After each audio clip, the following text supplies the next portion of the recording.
તો અમદાવાદમાં ઓલિમ્પિકના સ્વપ્નને સાકાર કરવા ગુજરાત હાઈકોર્ટનો મહત્વનો ચુકાદો આવ્યો। મોટેરા પાસે અચેર ગામના 49 અરજદારોએ કરેલી અરજી કોર્ટે ફગાવી છે। રોડ પહોળો કરવા સહિતની કામગીરી માટે એએમસી દ્વારા અપાઈ હતી નોટિસ। સરકાર અને એએમસી તરફે સરકારી વકીલ જીએચ વિર્કીનું દલીલનો કોર્ટે રાખી છે ગ્રાહ્ય। તો 2036ના આયોજન માટે અનેક વિકાસ કાર્યો માટે સરકારનું સ્વપ્ન હોવાની સરકારની રજૂઆત। મુખ્ય રોડ પરના સ્લમ વિસ્તારને હટાવી વિવિધ ઇન્ફ્રાસ્ટ્રક્ચર વિકસાવવાની કામગીરીને મળશે વેગ।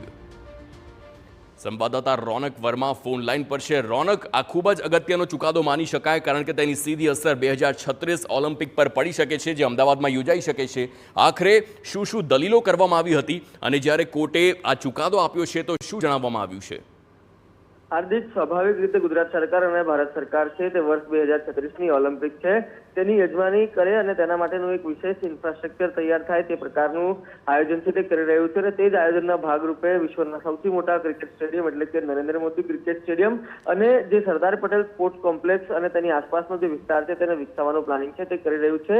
અને તેના જ કારણસર તેની આસપાસના જે રસ્તાઓ આવેલા છે તેને પહોળા કરવાની કામગીરી સહિતની જે બાબતો છે તેને ખૂબ જ આવશ્યકતા છે। તેના જ ભાગરૂપે એએમસી દ્વારા જે નરેન્દ્ર મોદી સ્ટેડિયમ આવેલું છે તેની આસપાસ જે સ્લમ વિસ્તાર છે, જે ગેરકાયદેસર વસવાટ ત્યાં જે લોકો કરે છે તેને હટાવવા માટે એક નોટિસ છે તે આપવામાં આવી હતી। અને આ જ નોટિસને સાબરમતી પાસે આવેલા અચેર ગામના 49 જેટલા નાગરિકો દ્વારા ગુજરાત હાઈકોર્ટમાં પડકારવામાં આવી હતી અને તેમના દ્વારા કહેવામાં આવ્યું હતું કે ખોટી રીતે એએમસી દ્વારા નોટિસ આપવામાં આવી છે, જેના જવાબમાં સરકારી વકીલ અને એએમસીના વકીલ જીએચ વિર્ક દ્વારા જે વિશેષ રજૂઆત છે તે કરવામાં આવી હતી। અને ખાસ કરીને સરકાર 2036ના ઓલિમ્પિકની યજમાની થાય તે પ્રકારનું સ્વપ્ન જોઈ રહી છે અને તે સ્વપ્નને સાકાર કરવા માટે વિશાળ ઇન્ફ્રાસ્ટ્રક્ચર અને વિશેષ ઇન્ફ્રાસ્ટ્રક્ચરની જરૂરિયાત હોવાની જે રજૂઆત છે તે કરવામાં આવી હતી। ને તેના જ ભાગરૂપે જે નોટિસ આપી છે તે કેમ યોગ્ય છે તેને પણ વિગતવાર રીતે સમજાવ્યું હતું અને પરિણામે ગુજરાત હાઈકોર્ટે એએમસી અને રાજ્ય સરકાર તરફથી ચુકાદો આપ્યો છે અને આ કામમાં જે પણ અડચણ હોય તેને દૂર કરવા માટેની જે સૂચનાઓ છે તે આપી છે। એટલે કે આગામી દિવસમાં હવે નરેન્દ્ર મોદી ક્રિકેટ સ્ટેડિયમની આસપાસના જે વિકાસ કાર્યો છે તેને વેગ મળશે।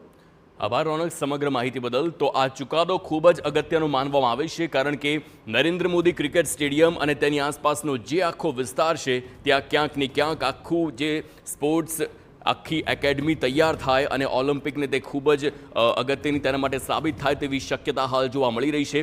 અને તેના ભાગરૂપે જ જે ગેરકાયદે વસાહતો હતા તેને હટાવવા માટે જે કોર્ટમાં અરજી કરવામાં આવી હતી તેને લઈને સુનાવણીને ત્યારબાદ હાઈકોર્ટે ખૂબ જ અગત્યનો ચુકાદો આપ્યો છે કે 2036ના ઓલિમ્પિકમાં કોઈ પણ અસર ન પડે, નકારાત્મક અસર ન પડે તેનું ધ્યાન રાખવામાં આવ્યું છે।